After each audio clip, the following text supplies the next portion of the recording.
Hello students, आपका हमारे online education channel the पाठशाला में हार्दिक स्वागत है। सबसे पहले आपको गुरु पूर्णिमा की हार्दिक बधाई और शुभकामनाएं। तो हमने पिछली बार कक्षा 10th का जो वैदिक गणित का चैप्टर स्टार्ट किया था, उसमें अपने निखिलम द्वारा दो संख्याओं का गुणा पढ़ लिया था। आज हम तीन संख्याओं का गुणा आधार विधि से स्टार्ट करने जा रहे हैं। ठीक है, तो आधार विधि का तीन संख्याओं से गुणा जो है अपन सबसे पहले क्या करेंगे, उसका एग्जाम्पल लेके सोल्व करेंगे। तो इसका एक एग्जांपल लेते हैं अपन 11 × 12 × 13।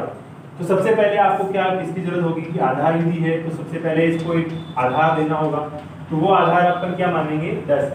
आधार 10 क्यों माना जाएगा, क्योंकि जो ये संख्याएं हैं वो 10 के नजदीक है, इसलिए आधार आपको क्या मानना है, 10 मानना है। अब हमने वो क्या लिखना है, यहाँ पे लिखना है संख्या और यहाँ लिखना है आपको विचलन। ठीक है, तो संख्या जो है 11, 12 और 13, इनका जो विचलन लिखा जाएगा, विचलन किस हिसाब से लिखा जाएगा कि ये संख्या जो है वो आधार 10 से कितनी अधिक है या कितनी कम है। तो यहाँ पर ये जो संख्याएं हैं आधार 10 से क्या है, अधिक है, तो इसलिए इनका विचलन जो है वो क्या आएगा, प्लस में आएगा। और कितना कितना आएगा कि 11 का जो विचलन है वो होगा +1, 12 का जो विचलन होगा वो क्या होगा, +2 होगा, और 13 का जो विचलन होगा वो क्या होगा, +3 होगा। ठीक है, तो ये इनके विचलन हो गए। अब आपको यहाँ पर एक सूत्र अप्लाई करना है। वो सूत्र क्या होगा, एक संख्या प्लस दूसरी व तीसरी संख्या का विचलन। एक संख्या प्लस दूसरी व तीसरी संख्या का विचलन। दूसरा खंड जो आपको लेना है उसमें क्या है कि दो दो विचलनों का गुणनफल का योग। दो दो विचलनों के गुणनफलों का योग। ठीक है, तीसरा जो खंड आपको लेना है वो क्या लेना है कि विचलनों का गुणा। ये आपको आधार विधि में उपयोग करना है, विचलनों का गुणा। ठीक है, तो ये ध्यान रखना है आपको कि जो तीन संख्याओं का गुणा होता है निखिलम विधि में, उसमें तीन खंड होते हैं, जबकि जो दो संख्याओं का गुणा जो है अपने पिछली वीडियो में देखा था उसमें क्या है कि दो खंड होते हैं। तो आपको ये ध्यान रखना है कि तीन संख्याओं का जब भी आप गुणा करेंगे निखिलम विधि से कितने खंड बनाएंगे, तीन खंड बनाएंगे। फर्स्ट वाले खंड में आप लिखेंगे एक संख्या प्लस दूसरी व तीसरी संख्या का विचलन का योग करेंगे। फिर सेकंड वाले खंड में क्या करेंगे, दो दो विचलनों का गुणा करेंगे, फिर उनका योग करेंगे। तीसरे वाले खंड में क्या करेंगे, विचलनों का गुणा करेंगे। तो एग्जाम्पल पे आते हैं कि पहली संख्या अपन लेते हैं 11। 11 के साथ में आप 2 व 3 को ले सकते हैं। अपन ने बोला है कि एक संख्या आप 11 भी ले सकते हैं, 12 भी ले सकते हैं, 13 भी ले सकते हैं। तो अपन फर्स्ट वाली लेते हैं 11 प्लस दूसरी व तीसरी संख्या का विचलन कितना है, +2 और +3, तो +2 व +3। ठीक है, ओब्लिक सेकंड वाली खंड में आ जाते हैं दो दो विचलनों का गुणा। तो फर्स्ट को सेकंड से गुणा करेंगे, 1 × 2 प्लस 2 को किससे गुणा करेंगे, 3 से गुणा करेंगे। ठीक है, प्लस 3 को किससे गुणा किया जाएगा, 1 से गुणा किया जाएगा, +3 × 1 ओब्लिक विचलनों का गुणा। तो विचलनों का गुणा क्या करेंगे, 1 × 2 × 3, तो 1 × 2 × 3, ये आपका विचलनों का गुणा होगा। अब यहाँ पे आप लिख देते हैं अपन थोड़ा सा, तो 11 + 2 कितने होते हैं, 13, 13 और 3 कितने हो जाएंगे, 16। सेकंड वाले खंड में आप लिखेंगे 1 × 2 कितने होंगे, 2 प्लस 2 × 3 कितने होंगे, 6 प्लस 3 को 1 से मल्टीप्लाई करेंगे तो क्या आएगा, 3। ओब्लिक थर्ड वाला जो खंड है 1 को मल्टीप्लाई करने से 2 पे क्या आता है, 2, और 2 को 3 से मल्टीप्लाई करने पर आता है 6। ठीक है, तो ये 16, 2, 6, 8 में 3 जोड़े तो 11, तो 6। आपने एक चीज पहले सीखी हुई है कि जितने भी खंड होते हैं उनमें आधार के बराबर जितने शून्य होते हैं आधार में, उसके हिसाब से अंक रखे जाते हैं। कि आधार में अगर एक शून्य है या 1 0 है तो पीछे वाले जो जितने भी खंड होंगे उनमें एक एक अंक ही रखा जाएगा निखिलम विधि में। तो यहाँ पर 1 अंक है, कोई दिक्कत नहीं है। यहाँ पर 2 अंक है तो आपको क्या करना पड़ेगा कि 1 अंक को आगे ले जाना पड़ेगा। 1 अंक को जब आप आगे ले जाएंगे तो ये क्या हो जाएगा 17 हो जाएगा और यहाँ पर हो जाएगा 1 और यहाँ पर 6। तो इसका जो आंसर होगा वो हो जाएगा 1716 इसका आंसर होगा। हाँ, तो ये जो एग्जाम्पल था वो सूत्र निखिलम का आधार विधि से एग्जाम्पल था। अब 3 संख्याओं का जो गुणा है अपन उपाधार विधि से करेंगे। तो उपाधार विधि में क्या होगा कि सेम यही प्रोसेस है, बस थोड़ा सा चेंज है, आप एक बार में समझ जाएंगे। बिल्कुल कंटिन्यू रहिएगा लेकिन वीडियो में तो अपने आप समझ जाएंगे आप। तो जिससे अपन कोई भी 3 संख्याएं ले लेते हैं 21, 22 और 23, ठीक है। सबसे पहले आपको ये पता होना चाहिए कि इसके लिए आपको क्या मानना पड़ेगा, आधार नहीं मानना है। इसके लिए आपको क्या मानना पड़ेगा, उपाधार मानना पड़ेगा। तो उपाधार कैसे मानेंगे आप कि जैसे ये संख्याएं किसके नजदीक है 20 के नजदीक है तो 20 इसका क्या हो जाएगा उपाधार हो जाएगा, ठीक है। आप यहाँ क्या लिखेंगे संख्या, यहाँ लिखेंगे विचलन 21, 22 और 23। तो इसका विचलन +1, +2 और +3 हो जाएगा, ठीक है। अब इसका अपन फॉर्मूला लिख लेते हैं। यहाँ पर उपाधार 20 है तो उपाधार अंक कितना होगा, उपाधार अंक जो है वो होगा आपका 2। यहाँ पे अपन फॉर्मूला लिख लेते हैं कि पहले वाला फॉर्मूला लिख देते हैं एक बार, एक संख्या प्लस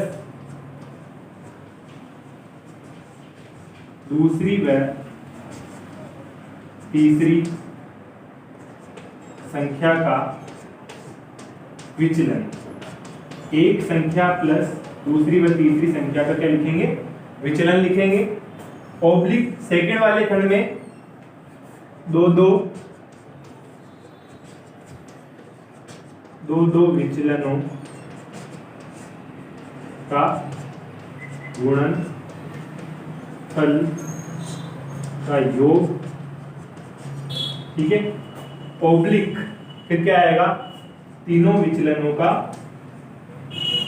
गुणा, तीनों विचलनों का गुणा। ये तो था सूत्र अपना आधार विधि से। बस इसमें से थोड़ा सा चेंज आपको करना है।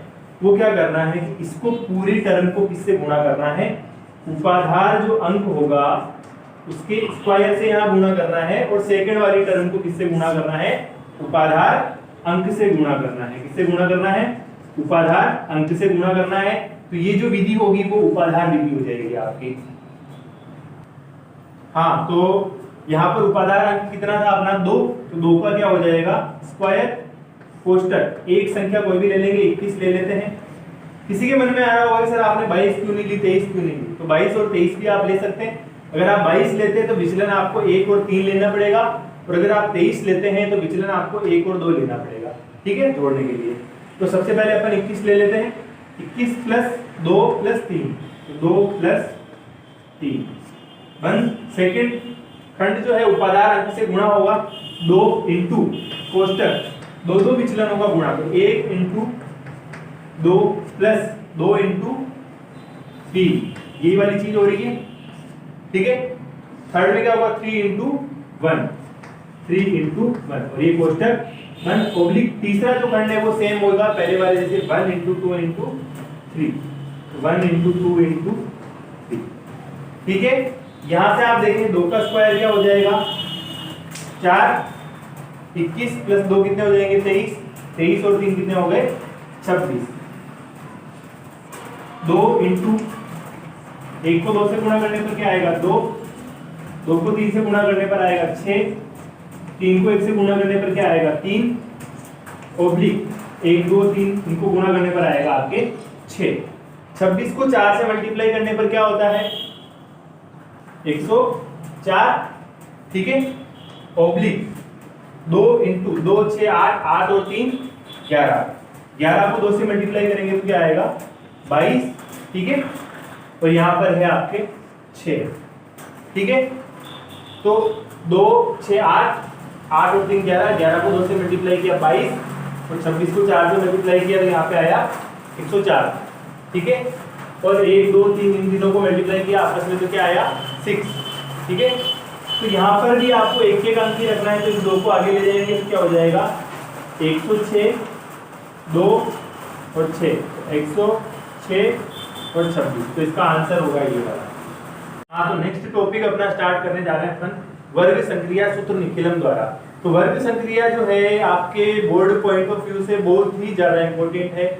इस साल भी जो अभी 30 जून को पेपर हुआ था आपका मैथ्स का, उसमें एक क्वेश्चन आया था सूत्र निखिलम विधि द्वारा आपको 105 का वर्ग ज्ञात करना था। ठीक है, 1 नंबर का क्वेश्चन था। तो इस हिसाब से वर्ग संक्रिया जो है आपके क्या है बोर्ड पॉइंट ऑफ व्यू से बहुत इंपॉर्टेंट है, इसको ध्यान से पढ़ेंगे अपन। तो इसमें 2 सूत्र हैं, वो सूत्र निखिलम के गुणा के हिसाब से बने हैं। तो क्या करना है आपको, संख्या प्लस विचलन, ठीक है, संख्या प्लस विचलन ओब्लिक विचलन का स्क्वायर। ठीक है, संख्या प्लस विचलन ओब्लिक विचलन का स्क्वायर। उसमें क्या होता था, संख्या प्लस विचलन इनटू विचलन का गुणनफल। ये सूत्र आपको किसमें लगाना है, आधार विधि में। किसमें लगाना है, आधार विधि से जब आप वर्ग संक्रिया निकालने जा रहे हैं या वर्ग निकालने जा रहे हैं तो आपको एक फॉर्मूला लगाना है कि संख्या प्लस विचलन ओब्लिक विचलन का स्क्वायर। ठीक है, बहुत अच्छी चीज है, बहुत सरल सवाल है, 1 नंबर का आता ही है हर साल लगभग। ठीक है, दूसरा जो है उपाधार विधि, उसमें क्या करना है आपको कि उपाधार अंक से इसको मल्टीप्लाई कर देना है फर्स्ट वाले को। ठीक है, संख्या प्लस विचलन ओब्लिक विचलन का स्क्वायर। ये कौन सी विधि हो गई आपकी, उपाधार विधि। अब इसको अपन और ज्यादा क्लियर किससे करेंगे, एग्जांपल के थ्रू इसको और ज्यादा क्लियर कर लेंगे कि संख्या प्लस विचलन ओब्लिक विचलन स्क्वायर ये आधार विधि में लगाना है। थोड़ा सा चेंज आपको यहाँ करना है कि उपाधार अंक से मल्टीप्लाई और करना है, तो वो विधि हो जाएगी उपाधार विधि। तो सबसे पहले अपन तुम्हारी आपकी जो एक्सरसाइज है, एक्सरसाइज 1, उसका क्वेश्चन नंबर जो है 4, क्वेश्चन नंबर 4 है 103 का वर्ग ज्ञात करना है आपको। ठीक है, 103 का स्क्वायर ज्ञात करना है किसकी सहायता से, निखिलम विधि से। तो इसकी जो अपन आधार मानेंगे वो आधार क्या होगा, वो आधार आप मानेंगे क्या आएगा, आधार 100 आएगा। ठीक है, तो इसका जो विचलन होगा वो विचलन कितना होगा, विचलन होगा +3। +3 क्यों होगा कि ये जो संख्या है वो 100 से क्या है, ज्यादा है, इसलिए इसका विचलन क्या आएगा, पॉजिटिव आएगा। तो अब ये आधार विधि है, तो हमने वो फर्स्ट वाला फॉर्मूला लगाना है कि संख्या 103, ठीक है, प्लस विचलन 3 ओब्लिक विचलन का स्क्वायर, यानी कि 3 का स्क्वायर। ठीक है, 103 में 3 जोड़ने पर कितना आता है, 106 आता है। ठीक है, 3 का जो स्क्वायर है वो क्या है, 9 है। लेकिन मैंने आपको एक चीज बताई थी कि जो सूत्र निखिलम विधि है उसमें जितने आधार में शून्य होते हैं उतने ही अंक सेकंड व थर्ड खंड में रखे जाते हैं। तो यहाँ पे सेकंड खंड है, सेकंड खंड में आपको कितने अंक रखने हैं, 2 शून्य यानी कि 2 अंक रखने हैं। तो यहाँ पर 1 अंक ही है, तो आपको करना है इसको 09 करना है और इसको साथ में मिला के ऐड कर देना है कि 106,09। तो इसका जो वर्ग होगा 103 का वो 10,609 इसका वर्ग हो जाएगा। हाँ, तो ये जो था एग्जांपल आधार विधि से वर्ग था। अब अपन उपाधार विधि से वर्ग करने के लिए अपन एग्जाम क्वेश्चन नंबर 6 लेते हैं अपन एक्सरसाइज 1 का। एक्सरसाइज 1 जो है उसका क्वेश्चन नंबर 6 है, वो ध्यान से देखिएगा क्या है कि 206, ठीक है, 206 का जो है आपको क्या करना है, वर्ग करना है। 206 का वर्ग करने के लिए आपको क्या करना है कि सबसे पहले आपको क्या मानना पड़ेगा, इसका उपाधार मानना पड़ेगा। यहाँ पे आधार आप नहीं चुन सकते, तो आपको क्या मानना पड़ेगा, उपाधार मानना पड़ेगा 200। तो यहाँ पर उपाधार अंक आपको चुनना है। उपाधार अंक क्या हो जाएगा, उपाधार अंक जो है आपका वो होगा 2। क्या होगा, उपाधार अंक आपका 2। सबसे पहले संख्या, सॉरी ये वाला फॉर्मूला लगेगा, उपाधार अंक कोष्ठक संख्या प्लस विचलन। तो उपाधार अंक कितना है, 2 है, 2 कोष्ठक संख्या कितनी है, 206 है, प्लस विचलन कितना है, इसमें विचलन कितना होगा, विचलन अपन यहाँ पे लिख लेते, सॉरी, तो यहाँ पे विचलन होगा आपका +6। ठीक है, तो संख्या 206 प्लस विचलन हो गया आपका 6 ओब्लिक सेकंड वाला जो खंड है उसमें आएगा विचलन का स्क्वायर, यानी कि 6 का स्क्वायर। ठीक है, तो 206 में आप 6 जोड़ेंगे कितना हो जाएगा, 212 और 6 का स्क्वायर होगा 36। ठीक है, 2 को 212 से मल्टीप्लाई करने पर आएगा आपकी 424 ओब्लिक 36। अब आप यहाँ पर 2 अंक है, यहाँ पर भी क्या है, 2 जीरो है, तो कोई दिक्कत वाली बात नहीं, साथ में मिला के लिख देंगे। तो इसका जो आंसर आएगा वो आपका आएगा 424, 36 को साथ में मिला के लिखने पर 42,436 जो है 206 का वर्ग आएगा। ठीक है, इसके बाद आपको जो होमवर्क है वो करके लाना है और कमेंट सेक्शन में बताना है कि सर कैसे क्या हुआ। जो एक तो फर्स्ट वाला क्वेश्चन था कि बोर्ड एग्जाम में आया हुआ था, 105 का वर्ग आपको याद करना है। ठीक है, दूसरा आपको क्या करना है कि एक आपको 225 का वर्ग याद करना है उपादान विधि से। ठीक है, तीसरा एग्जाम्पल आपको क्या करना है कि गुणा करना है 31, 29 और 32 का। तो ये 3 क्वेश्चन आपको अपने होमवर्क में करने हैं इसी सूत्र निकिलम से। ठीक है, और कमेंट सेक्शन में बताना है। अगर कोई समस्या है तो कमेंट सेक्शन में लिख के भेजिए, हम उस पे एक नया वीडियो बना के आपको दिखाएंगे। हाँ, तो नेक्स्ट अपन स्टार्ट कर रहे हैं कि घनफल संक्रिया निखिलम विधि से। तो ये भी बहुत board of point of view से बहुत इंपॉर्टेंट है, तो ध्यान से पढ़े, वीडियो को अंत तक देखें। ठीक है, तो जिसने भी चैनल को सब्सक्राइब नहीं किया वो सब्सक्राइब कर लें और अपने फ्रेंड्स वगैरह जो भी क्लास 10th में है या 12th में है, जो भी मतलब एजुकेशन लाइन से जुड़े हुए हैं उनको शेयर करें ताकि वो भी इसका लाभ उठा सकें। ठीक है, तो आगे स्टार्ट करते हैं इसको। तो घनफल संक्रिया अपन पढ़ेंगे निखिलम विधि से। तो ये भी 2 विधियों से होगी कि आधार विधि और उपादान विधि। ठीक है, तो घनफल संक्रिया किस पे बेस्ड है, 3 संख्याओं के गुणा पे बेस्ड है। तो जो निखिलम विधि है उसका 3 संख्याओं का जो गुणा अपन ने सीखा था उसी के ऊपर आधारित है घनफल संक्रिया। तो इसमें अपन सबसे पहले आधार विधि का फॉर्मूला लिख लेते हैं। क्या होगा कि संख्या प्लस 2 इंटू विचलन। ठीक है, यहाँ पर क्या होगा, एक संख्या प्लस दूसरी व तीसरी संख्या का विचलन होता है। तो यहाँ पर आपको देखना है कि विचलन जो है वो समान ही होगा। ठीक है, अपन घनफल निकाल रहे हैं तो 2 इंटू विचलन करके अपन जोड़ देंगे। ठीक है, तीसरा जो खंड होगा आपका उसमें आप क्या लिखेंगे, 3 इंटू विचलन का स्क्वायर। ठीक है, ओब्लिक तीसरा जो खंड होगा आपका उसमें आप क्या लिखेंगे, विचलन का क्यूब लिखेंगे। ठीक है, तो ये होगी आपकी कौन सी विधि, आधार विधि होगी।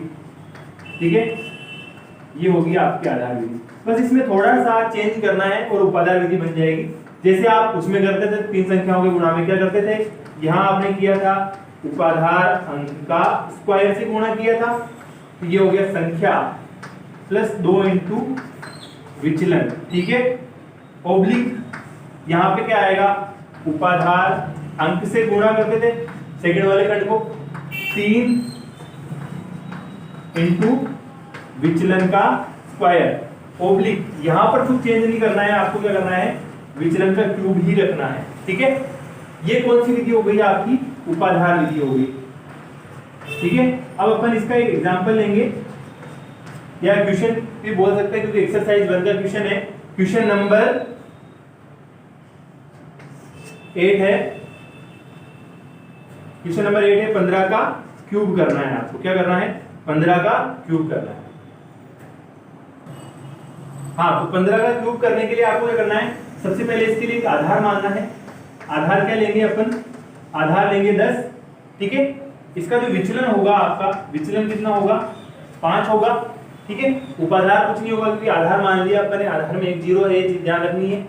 ठीक है, फर्स्ट अपन फॉर्मूला यहां से उठाएंगे, संख्या प्लस 2 इंटू विचलन। संख्या कितनी है, 15 है, संख्या 15 प्लस 2 इंटू विचलन। विचलन की जगह कितना लिखना है आपको, 5 लिखना है। ठीक है, ओब्लिक संख्या प्लस 2 इंटू विचलन हो गया 3, सूत्र का 3 इंटू विचलन, विचलन कितना है, 5 है, 5 का हो गया स्क्वायर। ठीक है, उसके बाद आपको क्या करना है, विचलन का क्यूब करना है, यानी कि 5 का क्यूब आप यहाँ पे लिख देंगे। अब इसको थोड़ा सिंपल सोल्व कर लेते हैं। 15 सबसे पहले बोर्डमास के नियम से क्या होगा, बोर्डमास नियम से इसको सोल्व करेंगे गुणा को, तो 5 को 2 से मल्टीप्लाई करने पर क्या आएगा, 10। ठीक है, 3 इंटू 5 का स्क्वायर कितना हो जाएगा, 25, और 5 का क्यूब कितना होगा, 125। ठीक है, 15 और 10 को जोड़ने पर कितना आता है, 25 आता है। 3 को 25 से मल्टीप्लाई करने पर 75 आता है। ठीक है, और यहाँ पर 125। अब देखो, अब यहाँ पे आपको सीखने वाली बात कि आधार में 1 0 है, यहाँ पर कितने कितने अंक है, यहाँ पर 3 है, यहाँ पर 2 अंक है। तो आपको हमेशा यहाँ पर एक एक अंक ही रखना है। यदि इसमें 0 है तो इसको कैसे सोल्व करेंगे, कि यहाँ पर पीछे वाला एक अंक रख दो, बाकी के जो है उसको कहाँ भेजो, आगे भेजो। तो 25 ओब्लिक 75 में क्या ऐड हो जाएगा, 12 ऐड हो जाएगा। क्या ऐड हो जाएगा, 75 में 12 ऐड हो जाएगा, थर्ड वाले खंड में क्या रह जाएगा, 5 रह जाएगा। ठीक है, यहाँ पर क्या होगा 25, 75 में जब आप 12 जोड़ेंगे तो कितना आएगा, 87 आएगा, और यहाँ पे रह जाएगा 5। लेकिन आपको सेकेंड वाले खंड में भी क्या रखना है, एक अंक ही रखना है। तो आपको क्या करना है कि इस 8 को वापस आपको क्या करना पड़ेगा, फर्स्ट खंड में भेजना पड़ेगा। कि 25 में जब आप 8 ऐड करेंगे, ठीक है, तो यहाँ पर क्या रह जाएगा 7, और यहाँ क्या रह जाएगा 5। तो 25 में 8 ऐड करने पर कितना आएगा 33, और यहाँ पर 7 और ये 5। तो इनको साथ में मिला के लिखने पर आंसर आएगा आपका 3375। तो ये है सूत्र निखिलम से घनफल है आधार विधि का। ठीक है, हाँ, तो अब अपन घनफल में उपाधार विधि का एक एग्जांपल ले लेते हैं। क्वेश्चन नंबर 10 है आपकी एक्सरसाइज 1 का 32।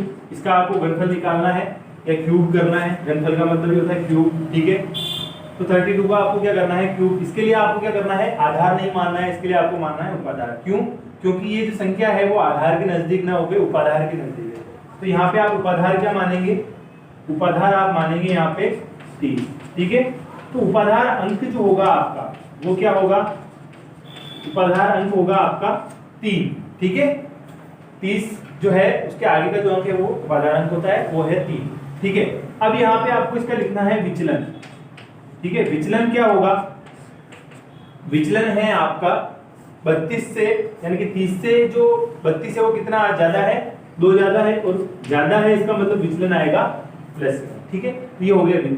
तो आपको फॉर्मूला लगाना है ये वाला, उपाधार अंक का स्क्वायर। तो उपाधार अंक का स्क्वायर कितना हो गया, 3 का स्क्वायर। कोष्टक संख्या कितनी है 32 प्लस 2 इंटू विचलन, 2 इंटू विचलन आ जाएगा। ठीक है, तो 2 इंटू विचलन भी 2 ही है। ठीक है, कोष्टक बंद। ठीक है, सेकंड वाला खंड उपाधार अंक कितना है, 3 है। ठीक है, इंटू 3 सूत्र का। ठीक है, सूत्र का 3 ये वाला, इंटू विचलन का स्क्वायर, यानी कि विचलन कितना है आपका 2, तो विचलन का स्क्वायर हो गया आपके 2 का स्क्वायर। ठीक है, ऑब्लिक विचलन का क्यूब, तो विचलन का क्यूब कितना हो गया 2 का क्यूब, यहाँ पे लिख देंगे। ठीक है, 3 का स्क्वायर होता है 9, 32 प्लस 2 का, 2 को 2 से मल्टीप्लाई किया 4, 3 को 3 से किया 9, 9 को 4 से किया 36, या थोड़ा लिख लेते 3 को 3 से करने पर 9, और 2 का स्क्वायर कितना हो जाएगा 4। ठीक है, 2 का जो क्यूब है वो आपको क्या लिखना है, 8 लिखना है। ठीक है, 2 का क्यूब का मतलब होता है 2 इंटू 2 इंटू 2, तो वो हो जाएगा आपके 8। तो 9 इंटू 32 प्लस 4 कितने हो गए 36, ओब्लिक 9 को 4 से मल्टीप्लाई किया कितना आया 36, ओब्लिक 8। 9 को 36 से मल्टीप्लाई कर दें कितना आएगा, 5 8 के लगेंगे 324 ओब्लिक 36 ओब्लिक 8। अब आपको क्या करना है कि यहाँ से यहाँ पर एक एक अंक ही रखना है, तो इस 3 को क्या करेंगे अपन आगे ले जाएंगे, तो ये हो जाएगा 324 प्लस 3 ओब्लिक सेकंड वाले खंड में क्या रह जाएगा 6, और इसमें रह जाएगा 8। तो 324 में 3 जोड़ने पे आएगा 327, 6 और 8। ठीक है, तो ये इसका आंसर है कि इसका घनफल कितना हो जाएगा 32 का 32,768। ठीक है, अब आपको क्या करना है कि इसके 2 एग्जांपल आपको करके लाने हैं। क्वेश्चन नंबर, एक तो आपको 9 करना है, एक 11 करना है। ठीक है, हाँ, तो ये 2 एग्जांपल हैं आपको करके लाने हैं। ठीक है, कमेंट सेक्शन में बताना है कि हुए या नहीं हुए, या क्या समस्या आई।